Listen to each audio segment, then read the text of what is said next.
नमस्कार। क्या हाल चाल है? सब ठीक है? बहुत बढ़िया, बहुत बढ़िया। अपना और अपने को ख्याल रखो और जब टाइम मिले तो वीडियो जरूर देखो।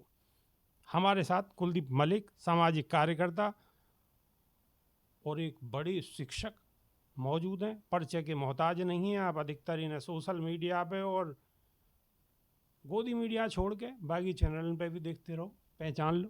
देखो, स्वागत है साहब। बहुत बहुत धन्यवाद। राम राम जी। मलिक साहब, मुद्रा पोर्ट की तो आपको मालूम ही होगी, अडानी जी को पोर्ट है वहाँ पे 3300 किलो ड्रग्स पकड़ी गई है, कई हजार करोड़ रुपया की है। हाँ जी। और कई बार पहले भी पकड़ी है, चर्चा आई है, लेकिन अब का बहुत बड़ी खेप पकड़ी गई है। दूसरी खबर ये है कि गुड्डू जमाली समाजवादी पार्टी में शामिल है गए और समाजवादी पार्टी के भी बीजेपी में शामिल है गए। हिमाचल से भी कछु खबर आ रही है, वहाँ भी कछु तोड़ फोड़ है गई है। और किसान आंदोलन एकदम चरम पे हो, लेकिन अब थोड़ी सी शांति है क्योंकि वहाँ भी एक दो किसान इनकी जो है शहादत है गई है। और अब जो वहाँ किसान नेता हैं पंधेर, उनको कहना है कि जितने भी और संगठन हैं, किसान यूनियन के जितने संगठन हैं, SKM जो है संयुक्त किसान मोर्चा, उनते भी उन्होंने आह्वान करो कि भाई अगर वो आना चाहे अपनी खुशी से तो वो भी आके किसानों की लड़ाई को लड़ सकें। हालांकि वो भी लड़ाई लड़ ही रहे हैं, वहाँ बैठ के ना लड़ रहे, लेकिन अपनी अपनी जगह पे लड़ रहे हैं। तो सबसे पहला हम आपकी प्रतिक्रिया चाहेंगे कि नेता नगरी जो इंगे होंगे जा रही है, ये क्या खेल है? देखिए श्रीमान जी, सबसे पहले तो जो आपने खबर बताई कि भाई मुद्रा पोर्ट पे इस तरीके की ड्रग्स पकड़ी गई, और ये ड्रग्स पहली बार नहीं, पता नहीं कितनी बार पकड़ी गई। मैं आपको बताऊं, अभी कुछ समय पहले जो विपक्षी नेता है आदरणीय राहुल गांधी जी ने, उन्होंने यूपी के अंदर एक बड़ा बयान दिया था और उन्होंने ये कहा था कि यूपी का जो युवा है वो नशे में होकर जो है सड़कों पे डांस कर रहा, और उसका कहीं ना कहीं मजाक बनाया गया था। लेकिन मैं खुद डॉक्टर कुलदीप मलिक एक शिक्षक होने के नाते, शिक्षक नेता होने के नाते, चूंकि मैं तो भाई युवाओं के बीच में रहता हूं, आज युवाओं की हालत खास तौर से ड्रग्स को लेकर, ड्रिंक्स को लेकर, शराब को लेकर क्या युवाओं की हालत है, ये शायद किसी से छिपा नहीं चौधरी साहब। और मैं तो जब पुराने दिनों की बात करता हूं, जब मैं छोटा था, अगर कोई ड्रिंक्स कर ले, कोई दारू पी ले, कोई शराब पी ले, तो वो छिपके शराब पीता था। मुझे खूब ध्यान है कि जब गांव में शादी होती थी और शादी के अंदर अगर कोई एक दारू की बोतल ले आ, तो वो भूसके कोठे में छिपके उस दारू की बोतल को पीता था। और अगर बड़े बुजुर्गों को पता चल गया तो फिर भी उसके ऊपर जो है लठ लगते थे। लेकिन आज आप देखो क्या हाल है। पहले कितनी बड़ी बड़ी दूरी डिस्टेंस के ऊपर जो है दारू के ठेके हुए करते थे, लेकिन अब आप किसी भी गांव में चले जाओ, एक गांव में एक ठेका नहीं, कई कई ठेके मिल रहे। ये तो हुई दारू की और शराब की बात। इसके बाद इसमें ड्रग्स की बात। अच्छा, मैं आपकी बात को और बढ़ा दूं।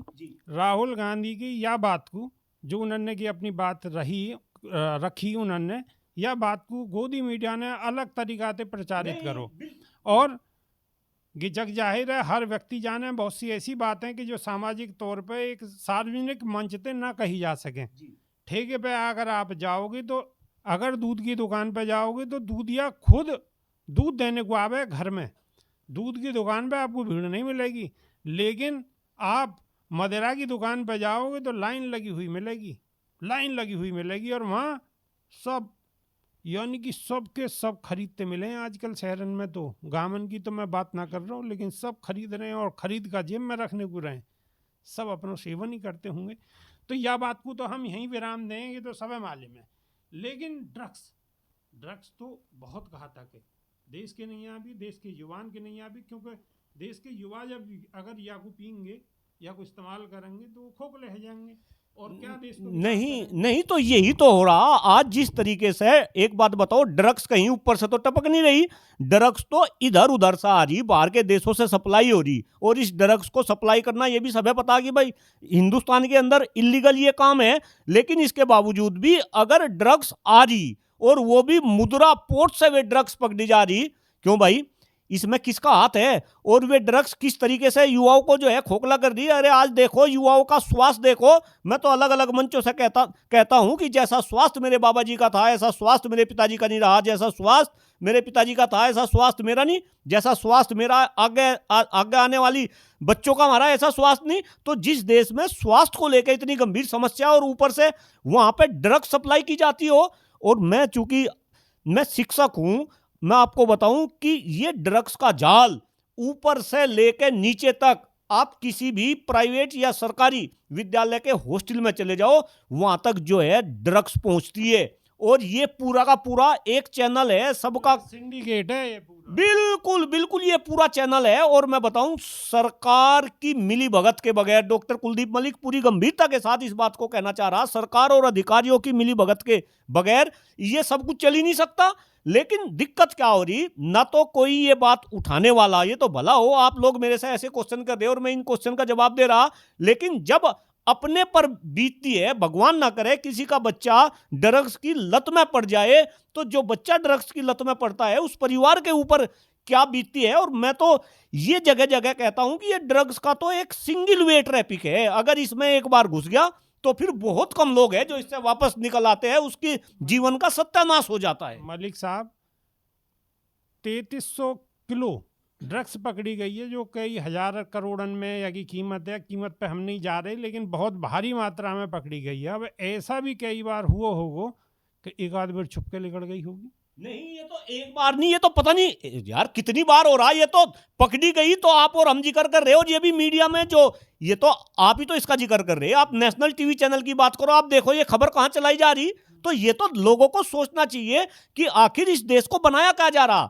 बात क्या बह रही है, बात यह बह रही है कि प्रधानमंत्री जी समुद्र में अंदर चले गए, रेड कारपेट बिछा दिया, बाहर लेकर आए, अब के 400 पार रह जाएंगे, अब के 300 पार रह जाएंगे, अब के राज्यसभा में फलानी पार्टी के ने फलानी पार्टी को दे दी वोट, गो वहाँ में थे टूट गो वहाँ में थे वहाँ में को चलो गो, अब वहाँ सरकार बन गई, अब वहाँ सरकार बिखर गई, अब वहाँ सरकार तोड़ने की मतलब प्रोग्राम है। तो इन खबरन के बीच यानी कि मीडिया, कोई सा भी मीडिया संस्थान हो, वो सब इन सब चीज़ों में उलझे हुए हैं। और कहीं ना कहीं जो मूलभूत सुविधाएं जो देश की होनी चाहिए, जिन चीज़ों पर ज़रूरत है, वो कहीं ना कहीं इन बली को बकरा बन रही है, इन सब चीज़ें। बिल्कुल चौधरी साहब, और मैं आपको बताऊं, मीडिया उलझ नहीं रही, मीडिया को भी उलझा जा रहा। किसी तरीके से सरकार ने सारी की सारी मीडिया को अपने फंदे में जकड़ लिया, और उसके पीछे क्या रीजन है ये तो आप भी जान रहे, हम भी जान रहे।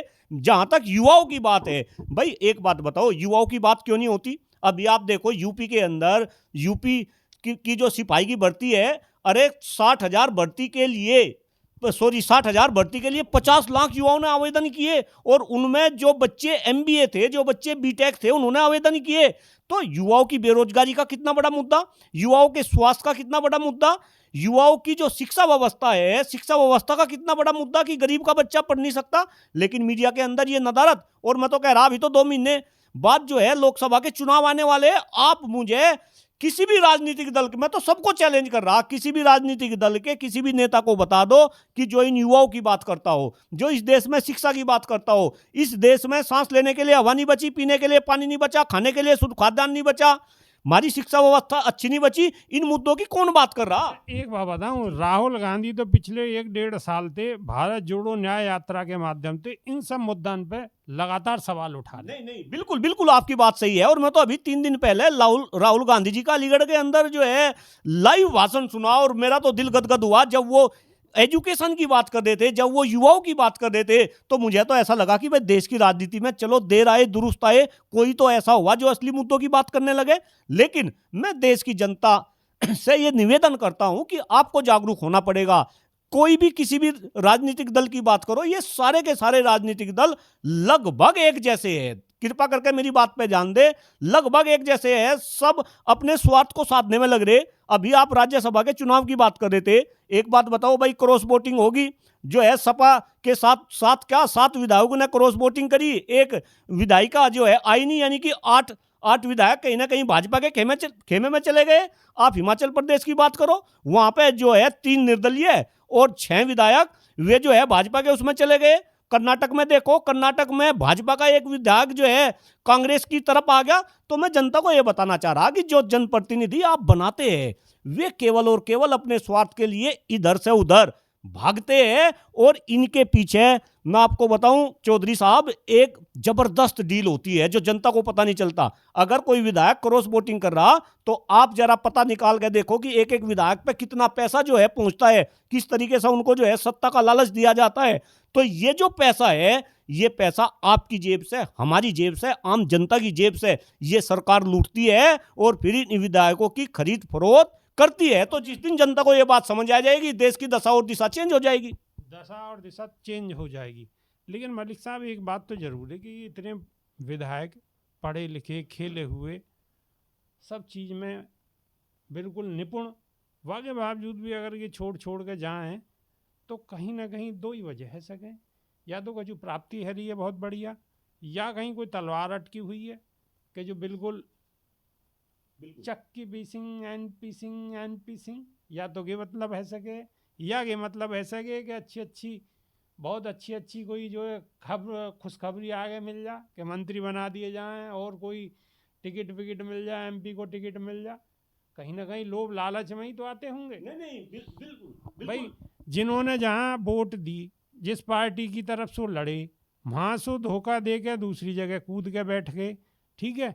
या को मतलब तो यही है ना कि पब्लिक के साथ तो धोखा ही हुआ, और पब्लिक के समझाने के नहीं है, कह देंगे भाई पब्लिक की भलाई के नहीं है हम पहुँचे हैं। लेकिन पब्लिक की भलाई कितनी है या अपनी भलाई कितनी है, यहाँ पर थोड़ा सा प्रकाश डाल। हाँ, बस यही तो बात जनता को समझने की है कि अगर ये विधायक, आपके जनप्रतिनिधि इधर से उधर जाते हैं तो इसमें आप जनता का कोई फायदा नहीं होता। ये फायदा तो इनका होता है। आप देखो इस जो है देश में 2014 में जो है आदरणीय मोदी जी प्रधानमंत्री बने, जनता के साथ में कितने वादे किए थे? 100 दिन में काला धन वापस, महंगाई कम, भ्रष्टाचार कम, 2 करोड़ युवाओं को रोजगार, और भाई किसानों की आमदनी 2022 तक दुगनी, गंगा निर्मल एवं पवित्र, कैसे कैसे अर्थव्यवस्था मजबूत, कैसे कैसे वादे किए गए थे। लेकिन मुझे बता दो, अगर ये विधायकों की इधर से अदला बदली हो रही तो क्या वे वादे पूरे हो रहे? क्या जनता का कोई फायदा हो रहा क्या? लेकिन हो क्या रहा चौधरी साहब, जनता भी कहीं ना कहीं, जब मैं जनता के नब्ज को टटोलने की कोशिश करता हूं तो मुझे ऐसा लगता है कि क्या हमारे डीएनए में इसी टाइप की राजनीति है? आप जरा सोचो, जब इस देश में बहुत चुनिंदा मुगल आए, उन्होंने क्या किया? उन्होंने हमारे यहाँ लूटपाट मचाई, इसके बाद में उन्होंने हमें यहाँ पे पीटा छेता और हमारे ऊपर शासन भी किया। इसके बाद यहाँ अंग्रेज आए, मुट्ठी भर अंग्रेज आए, उन्होंने हमको जो है प्रताड़ित किया, हमारे ऊपर 200-250 साल तक जो है शासन किया। अब ये गोरे अंग्रेज चले गए तो ये काले अंग्रेज आ गए। मैं जो कहना चाह रहा हूं वो जरा पब्लिक समझे। मैं ये कहना चाह रहा कि हमें अपनी मानसिकता को कहीं ना कहीं चेंज करना पड़ेगा। भले ही मैं मुगल की बात करूं, भले ही मैं अंग्रेजों की बात करूं, या भले ही मैं इन काले अंग्रेजों की बात करूं, ये सारे के सारे कहीं ना कहीं हमें जाति में, धर्म में, संप्रदाय में इन्होंने हमें बांटने के बाद हमें आपस में लड़वाया, और लड़वाने के बाद इन्होंने हमारे ऊपर शासन किया। अब यही काम तो आजादी से पहले हो रहा था, यही काम आजादी के बाद हो रहा। तो ये हमें लड़वाते हैं, हमारे ऊपर शासन करते हैं, और ये दिखाते ऐसा है कि इसमें फायदा जनता का होगा, लेकिन जनता का तो कुछ फायदा होता नहीं। अगर फायदा हो रहा तो केवल और केवल इन राजनेताओं का हो रहा, भले ही वो किसी भी पार्टी का हो। मैं हर एक पार्टी को यहां पे कह रहा, किसी भी पार्टी का नेता हो, और ये भी देखा है, देश की जनता ये भी देखा है कि जितने भी ये पॉलिटिकल पार्टी के नेता है, भाई ये तो आपस में जो है वो है ना चोर मुसेरे भाई, तो इनकी तो वो। लेकिन आप जो है आप पिछड़े, आपकी आने वाली पीढ़ी आगे इस देश में कैसे सरवाइव करेगी? अरे आप सोचो, आप देखो आपके बच्चों को कैसे अच्छी एजुकेशन मिलेगी, आप देखो अच्छी एजुकेशन के बाद कैसे उनको रोजगार मिलेगा। और जो दूसरे मुद्दे हैं जिनके बारे में कोई सोचता नहीं, आप कम से कम ये सोचो कि इस देश में आने वाले समय में कैसे आपके बच्चों को शुद्ध हवा मिलेगी, कैसे आपके बच्चों को शुद्ध खाद्यान्न मिलेगा। आप अगर मैं बारीकी से जो है मुद्दों की बात करूं, आप बताओ कहां तो शिक्षा की बात हो रही, कहां स्वास्थ्य की बात हो रही, कहां जो है पर्यावरण की बात हो रही, कहां पे युवाओं की बात हो रही, कहां किसानों की बात हो रही? ये तो कोई बात हो ही नहीं रही। लेकिन जनता है मदमस्त हो रही कि भाई 400 पार। अरे अगर 400 पार हो भी गए, मैं तो ये कह रहा 400 पार नहीं, जितनी भी सीट है ये सारी की सारी नरेंद्र मोदी जी की झोली में आप डाल दो, लेकिन इस देश का तो भला हो जा। मोदी जी ने जो कहा था 10 साल पहले, वे काम तो हो जा, काला धन तो आ जा, बेरोजगारी तो खत्म हो जा, 2 करोड़ युवाओं को रोजगार तो मिल जा, किसानों की आमदनी दुगनी तो हो जा, गंगा निर्मल एवं पवित्र तो हो जा, सारी की सारी सीट आप इन पर लुटा दो।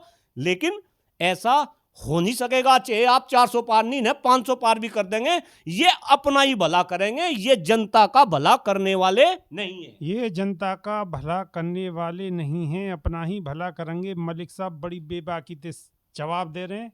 एक सवाल और है, एक सवाल ये है मलिक साहब, जा हिसाबदीन बालकन पर लठबाज रो है, पुलिस को दौड़ा दौड़ा के पीट रही है, पर पुलिस जो है इन्हें घेर घेर के ऐसे लामे घेर के और फिर पेलें, घेर के लामे फिर बालकन को पेलें। इन बालकन को दर्द अब जब 2024 को लोकसभा को चुनाव होगो, जब तक इनको दर्द तो खत्म होगो नहीं मेरे ख्याल से। नहीं देखे चौधरी साहब, मैं एक बात बता दूं, देश की राजनीति में धर्म कहीं ना कहीं हावी है। और अभी चूंकि हम नशे की बात कर रहे थे, ये धर्म का भी एक प्रकार का नशा है। और ये नशा जब राजनीति के अंदर वोट डालने वालों के ऊपर चढ़ जा, तो फिर उन्हें कुछ नजर नहीं आता, केवल और केवल धर्म के नाम पे, धर्म के नाम पे। अरे मैं तो देख रहा था अभी शिमला के अंदर जो हो रहा था, जय सिया राम के नारे लग रहे थे। मैं भी राम भक्त हूं, आप जय सिया राम के नारे लगाएंगे? भाई जहां इंकलाब जिंदाबाद के नारे लगते थे, जिस देश में इंकलाब जिंदाबाद के नारे लगते थे राजनीति के अंदर, वहां जय सिया राम के नारे लगने लगे। तो जब जय सिया राम के नारे लगते हैं, तो ये जो असली मुद्दे हैं, जो लाठियां है और जो प्रताड़ना है कि सरकार हमें किस तरीके से प्रताड़ित कर दी, वो सारी की सारी बात जो है जनता भूल जा, और फिर कहीं ना कहीं सरकारों के चंगुल में फंस जा, और फिर जो है वो अपनी गलत सरकार चुन ले, गलत जनप्रतिनिधि चुन ले। और इस देश में फिलहाल की सिचुएशन यही है। आप मुझे कोई भी बता दो, हर कोई आज त्रस्त है भारतीय जनता पार्टी की सरकार से। मैं तो अलग अलग मंचों से कह रहा, भाई देश के युवा परेशान, आपने बताया कि युवाओं पे जो है लाठियां मांजी जा रही, अभी देख लो क्या हो रहा, यूपी में क्या हो रहा, दूसरी जगह क्या हो रहा। इसके बाद देश में किसान परेशान, किसान का आंदोलन चल रहा, आप उस पर भी जो है अपनी नजरें रख रहे। इसके बाद इस देश में जो है कर्मचारी परेशान, काम करने वाले, भले ही वो सरकारी क्षेत्र में हो या वो प्राइवेट क्षेत्र में काम करने वाले हो, प्राइवेट क्षेत्र में काम करने वालों का तो इतना शोषण हो रहा, इतना शोषण हो रहा। मैं खुद एक प्राइवेट शिक्षक हूं, तो मुझे पता। तो लेकिन जब परेशान सब है, छोटा व्यापारी इस देश में परेशान, बड़े व्यापारी तो मजे कर रहे हैं, लेकिन छोटे और मिडिल क्लास के व्यापारी परेशान। अब जब किसान परेशान है, युवा परेशान है, कर्मचारी परेशान है, व्यापारी परेशान है, मजदूर परेशान है, वोट डालने वाले कौन है? भाई वोट डालने वाले कौन है? वोट डालने वाले युवा है, कर्मचारी है, आपके किसान है, व्यापारी है, यही तो वोट डालते हैं। फिर सरकार के विरोध में वोट क्यों नहीं ये डालते? क्यों नहीं डालते? क्योंकि ये कहीं ना कहीं जो बांट रखे हिंदू में, मुस्लिम में, और जो डर इनके अंदर जो है डाल रखा, कहीं ना कहीं वो डर और वो हिंदू मुस्लिम का बंटवारा इनके दिमाग पे हावी हो जा, और ये सारी की सारी समस्याएं किसानों के लठ बजाए ये भूल जाएंगे, युवाओं के लठ बजाए युवा भूल जाएंगे, कर्मचारी प्रताड़ित है वो भूल जाएंगे, और फिर ये कहीं ना कहीं हिंदू मुस्लिम के चक्कर में फंस के अपने वोट का गलत जो है इस्तेमाल करेंगे, और फिर ये 5 साल तक ऐसे ही रोते रहेंगे, और फिर सरकारें इनका लठ बजवाती रहेगी, और ये लठ खाते रहेंगे। कहीं ना कहीं हमें इस चक्र को तोड़ना पड़ेगा। जब तक हम इस चक्र को नहीं तोड़ेंगे, तब तक हम ऐसे ही प्रताड़ित होते रहेंगे, और ये चक्र टूटता है। भाई अंग्रेजों ने भी तो 200-250 साल इस देश में राज किया। क्या अंग्रेजों ने सोचा होगा कि भाई वे जो है हिंदुस्तान को आजाद कर देंगे? कभी नहीं सोचा होगा। उनका चक्र टूटा। उससे पहले मैं मुगलों की बात करी, मुगल इस देश में जो है लूटने के लिए आए थे, लेकिन इस देश में जो है राज करने लगे। तो क्या मुगलों ने सोचा होगा कि भाई चक्र टूट जाएगा? लेकिन वहां भी जो है तोड़ा, और तोड़ने वाले कोई ना कोई क्रांतिकारी इस देश में जो है हमेशा जो है क्रांतिकारियों की महत्वपूर्ण भूमिका रही, आंदोलनकारियों की महत्वपूर्ण भूमिका रही। लेकिन दुर्भाग्य है आज के समय में कि भाई वे क्रांतिकारी नहीं रहे, वे आंदोलनकारी नहीं रहे। लेकिन फिर भी हमें बिल्कुल निराश नहीं होना चाहिए। कभी ना कभी ये सारा का सारा चक्र टूटेगा, और मैं फिर कह रहा, इस देश को एक नई दशा और एक नई दिशा मिलेगी, ऐसा डॉक्टर कुलदीप मलिक का विश्वास है। डॉक्टर साहब ने बड़ी बेबाकी दिखाई है कि एक ना एक दिन ऐसा समय जरूर आवेगा जब देश को नई दशा, नई दिशा मिलेगी। अब कब मिलेगी, इंतजार में आप भी हो और हम भी हैं। नई वीडियो में फिर आपसे रूबरू होंगे। जब तक के नहीं है देसी बिगर ब्रेक और बगैर लाग लपेट, बिल्कुल देसी अंदाज में। बहुत बहुत धन्यवाद। नमस्कार। नमस्कार जी, राम राम जी।